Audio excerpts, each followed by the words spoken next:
Jane, is from Rathfarnham and has worked as a librarian in UCD for many years. She worked firstly in the Architecture and Planning Library at Richview, where most of the library's map collection is held, and it was there that her interest in maps began.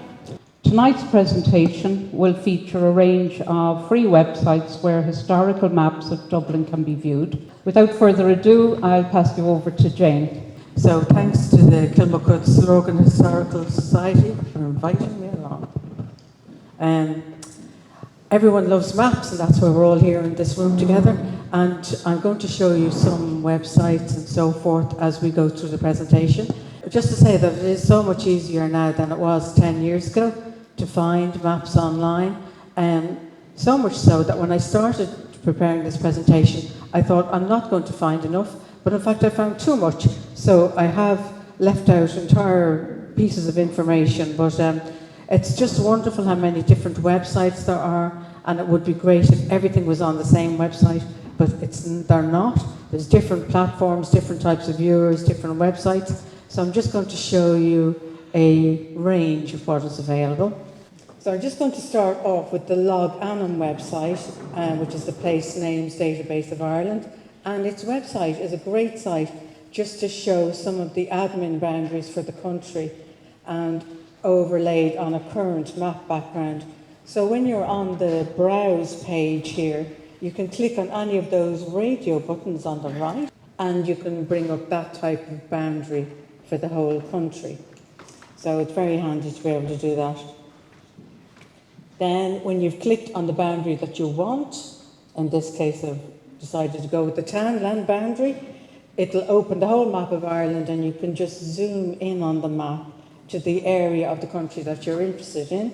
And when you get close in, you can see the various townland names. And then when you zoom in and click on the actual townland name, it just shows the actual townland itself without the other townlands. So the townland that you want just shown on the map. And you can zoom in then to see the under map, or the base map below the townland outline. And not to have the people of Kilmacud left out, here's the townland of Kilmacud. So I decided in the end just to kind of concentrate on maps of Stillorgan and in very close around Stillorgan. So just to remember that a lot of the maps that I'm showing you obviously cover the whole of Dublin. I've just zoomed in on Stillorgan for the sake of tonight's presentation. The next site that we're going to go to is back to 1760 and John Roke's An Actual Survey of the County of Dublin.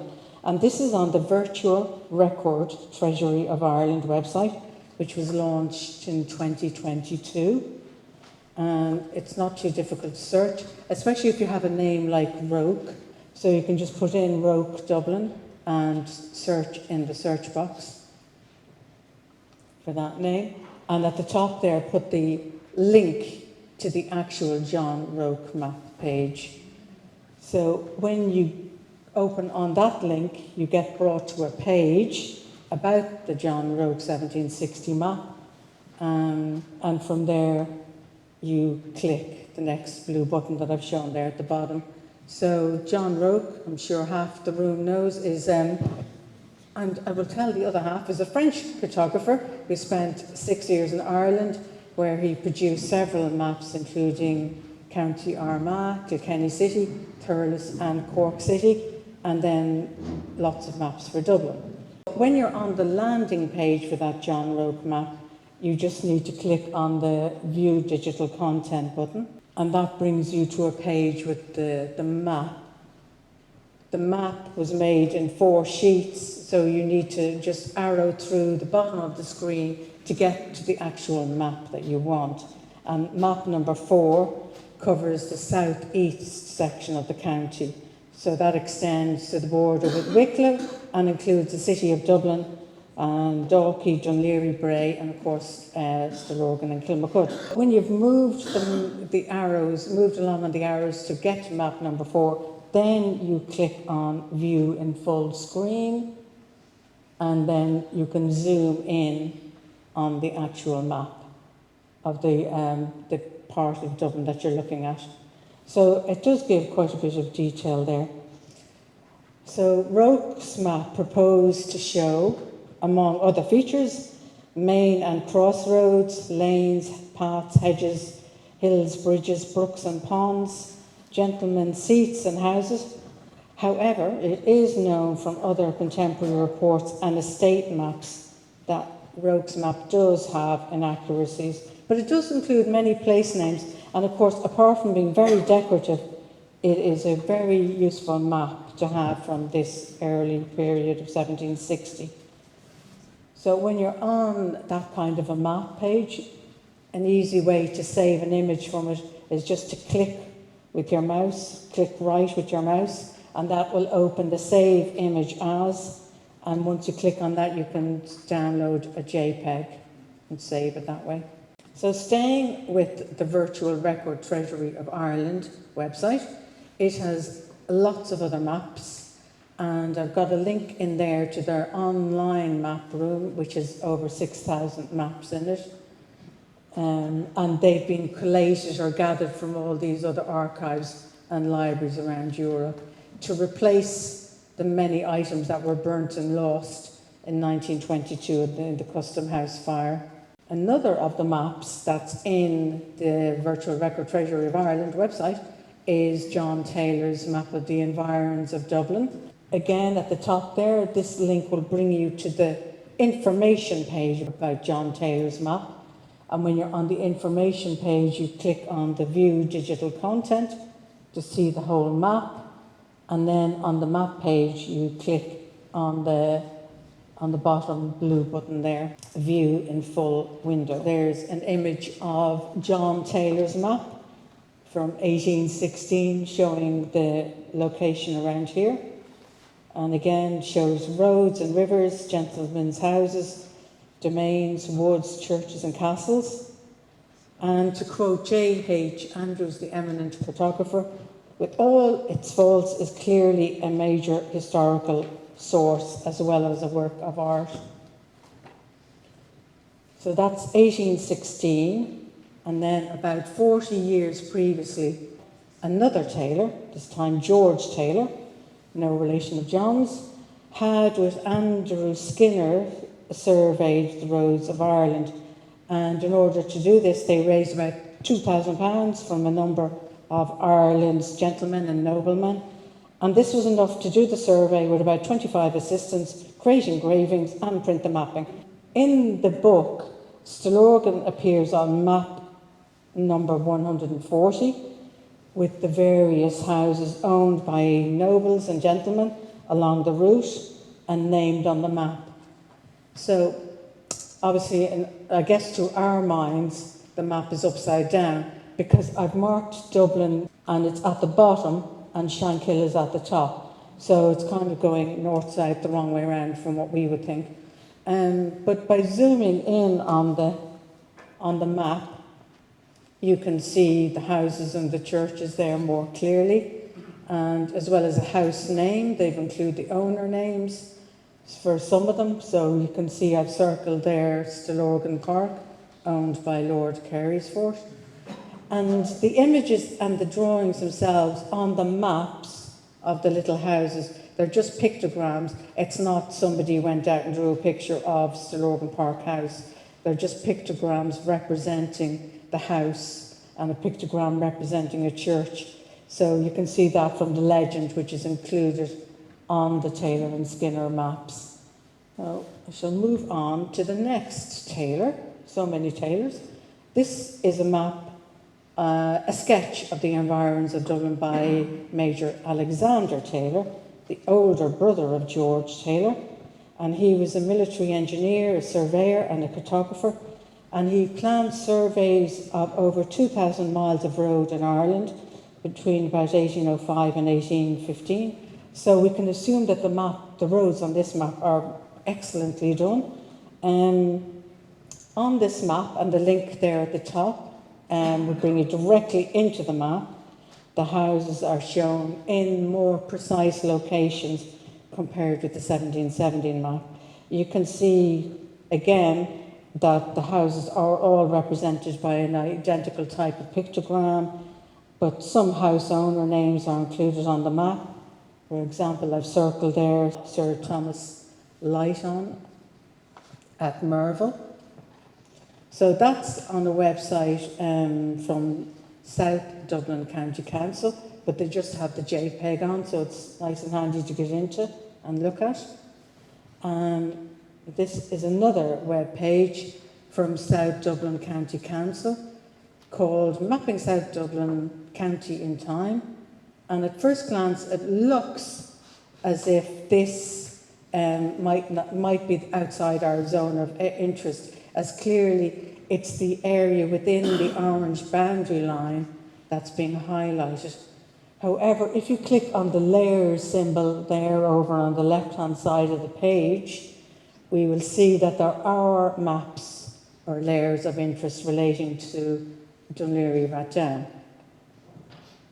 So you click on that little icon that looks like 3 sheets of paper, which is the layers icon, and that opens up the menu, and from there you can choose the layer that you want to view, and you do that by just clicking in the checkbox next to the layer that you want to view. So not all of the maps that are listed there are visible for Dún Laoghaire-Rathdown, but some of them are, and one of them that is visible is the William Duncan map of 1821. I think somebody in Dún Laoghaire-Rathdown needs to make this kind of a site for Dún Laoghaire-Rathdown. You click in the checkbox for the map that you want to see, i.e. 1821, William Duncan's map, and then that map will become visible. And you can see that's the area around Stillorgan and Kilmacud over to Dún Laoghaire. And Duncan's map, it does show quite a lot of place names and individual houses, villas belonging to the gentry, churches and streams. That slide just shows the Stillorgan area on the Duncan map, a bit more zoomed in. So one of the useful things about looking at the Duncan map on this website is that you can use the transparency feature to relate the historical Duncan map to the current mapping. So the way you do that is when you're looking at the checkbox for Duncan, you'll see 3 little dots next to his name. You click on the 3 little dots, it brings up a little menu, and you click on transparency, and that opens a little box with a slider on it. So you click on the little tag that's on the slider to drag it along the slider, and as you go from, if you're at 0% on the slider, you only see the 1821 Duncan map, and if you're at 100%, you only see the modern map. But if you're somewhere in between, you can kind of see the two, and you can relate where you are now in current times and find the same site on the Duncan map. So that's a handy feature.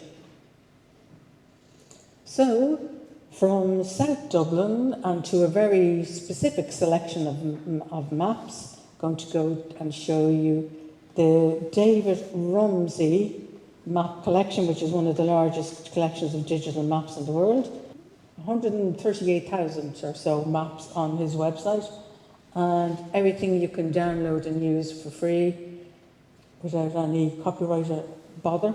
And this is a very nice website to use because all you do is in the top box, you just type where you're looking for, and then you click on the word go, and you get a selection of maps in this kind of gallery format. So you'll see all sorts of maps there, geological maps, railway maps, maps and atlases, tourist maps, all that kind of thing. So to see a larger version of one of those maps in the gallery, you just click on the little image of the map to show a larger image of the map, and there it is. So the map I clicked on is this 1837 map, produced for the Society for Useful Knowledge, which was a society founded in London to produce inexpensive publications, including maps, as a way of spreading knowledge and broadening education for the masses. So on that page, you just use a nice straightforward plus button to zoom in on your map. And that's a close-up version of the environs of Dublin from 1837. So even though it's published at a scale of 1 to 85,000, to give a context to that, a Discovery Series map is published at 1 to 50,000. The level of detail that you can see when you zoom in is really quite good. So that's 1837. And again, David Rumsey has a georeferencer feature. So if you look at the map and you see view in georeferencer, you can click that and that will let you see the older map overlaid on newer mapping. Now clicking that brings up the whole of the 1837 map overlaid on a current modern map. And again, it has that slider feature. You click on the red button and move it up and down the slider to get different levels of transparency between the old map and the new map.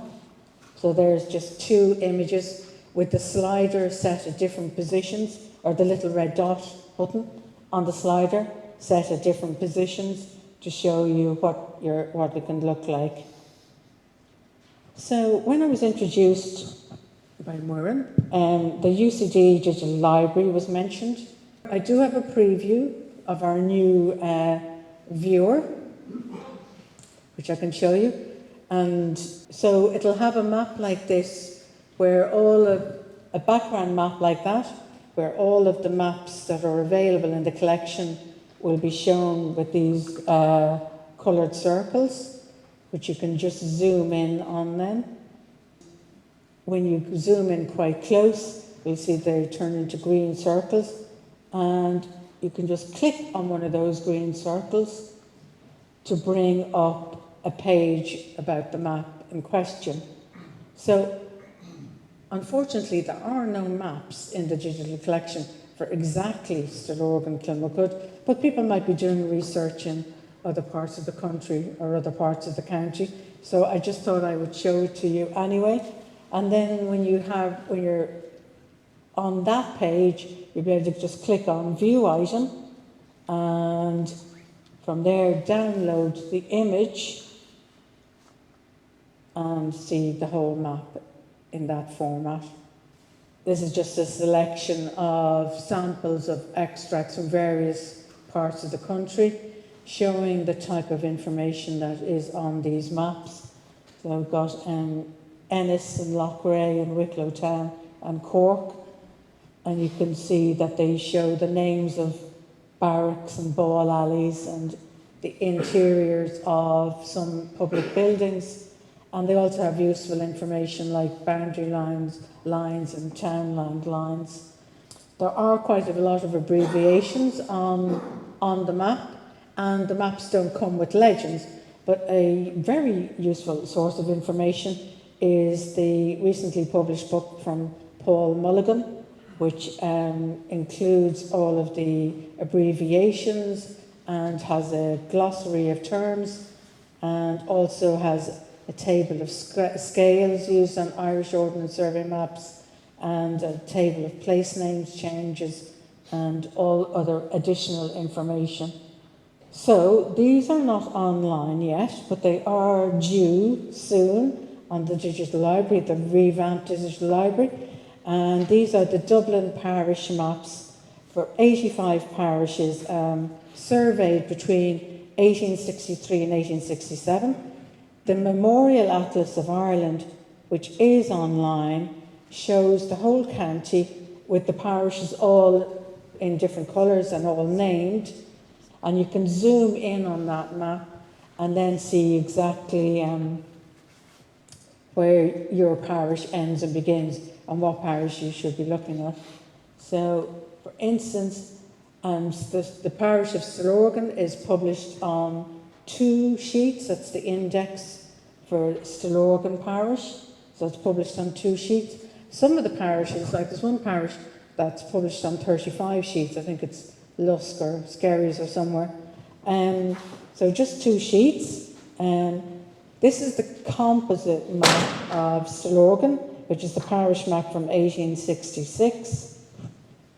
And that's one of the two actual sheets from Stillorgan. The buildings on the maps were coloured either carmine or grey. Carmine indicated stone or slate roofs, while grey was used for buildings with thatched roofs. Water was represented by the colour blue, roads and foreshore by buff, and the interior and exterior walls of public buildings were in deep red. And there's an image of the Taney parish map, just to show an additional sample from the collection. Okay, so the next website that we'll look at is the National Library of Scotland's, the fabulous National Library of Scotland, which has an amazing collection of digitised maps, and even more amazingly and happily for us, has Ireland's Ordnance Survey 6-inch maps included, and they're at really high quality.